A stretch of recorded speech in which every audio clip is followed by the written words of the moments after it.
बिस्मिल्लाहिर्रहमानिर्रहीम, अस्सलाम वालेकुम, वेलकम टू माय चैनल दावत इस्लाम। मैं हूँ आपका दोस्त शफकत अली ऑफिशियल। उम्मीद करता हूँ कि आप सब लोग ईमान के आला दर्जे पे होंगे।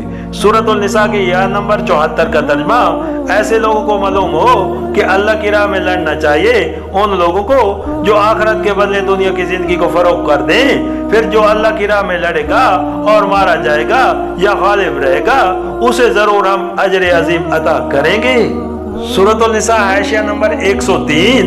यानी अल्लाह की राह में लड़ना दुनिया तालिब लोगों का काम ही नहीं है, ये तो ऐसे लोगों का काम है जिनके पेश नजर सिर्फ अल्लाह की कशनुदी हो, जो अल्लाह और आखिरत पर कामिल एतमाद रखता हो और दुनिया में अपनी कामयाबी और खुशहाली के सारे इम्कानात और अपने हर किस्म के दुनियावी मफाद इस उम्मीद पर कुर्बान करने के लिए तैयार हो जाए कि उनका रब उनसे राजी होगा और इस दुनिया में नहीं तो आखिरत में बहरहाल उनकी कुर्बानियां जाया ना होंगी।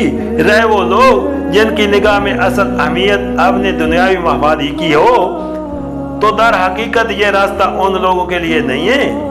सूरतुल निसा की आयत नंबर 75 का तर्जमा आखिर क्या वजह है कि तुम अल्लाह की राह में इन बेबस मर्दों, औरतों और बच्चों की खातिर न लड़ो जो कमजोर पाकर दबा लिए गए हैं और फरियाद कर रहे हैं कि खुदाया हमको इस बस्ती से निकाल जिसके बाशिंदे जालिम हैं और अपनी तरफ से हमारा कोई हामी और मददगार पैदा कर दे। सूरतुल निसा आयशा नंबर 104।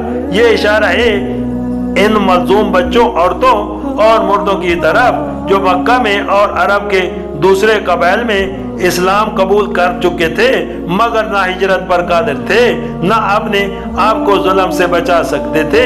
ये गरीब तरह तरह से तख्ता मशक सताम बनाए जा रहे थे और दुआएं मांगते थे कि कोई इन्हें इस जुल्म से बचाए।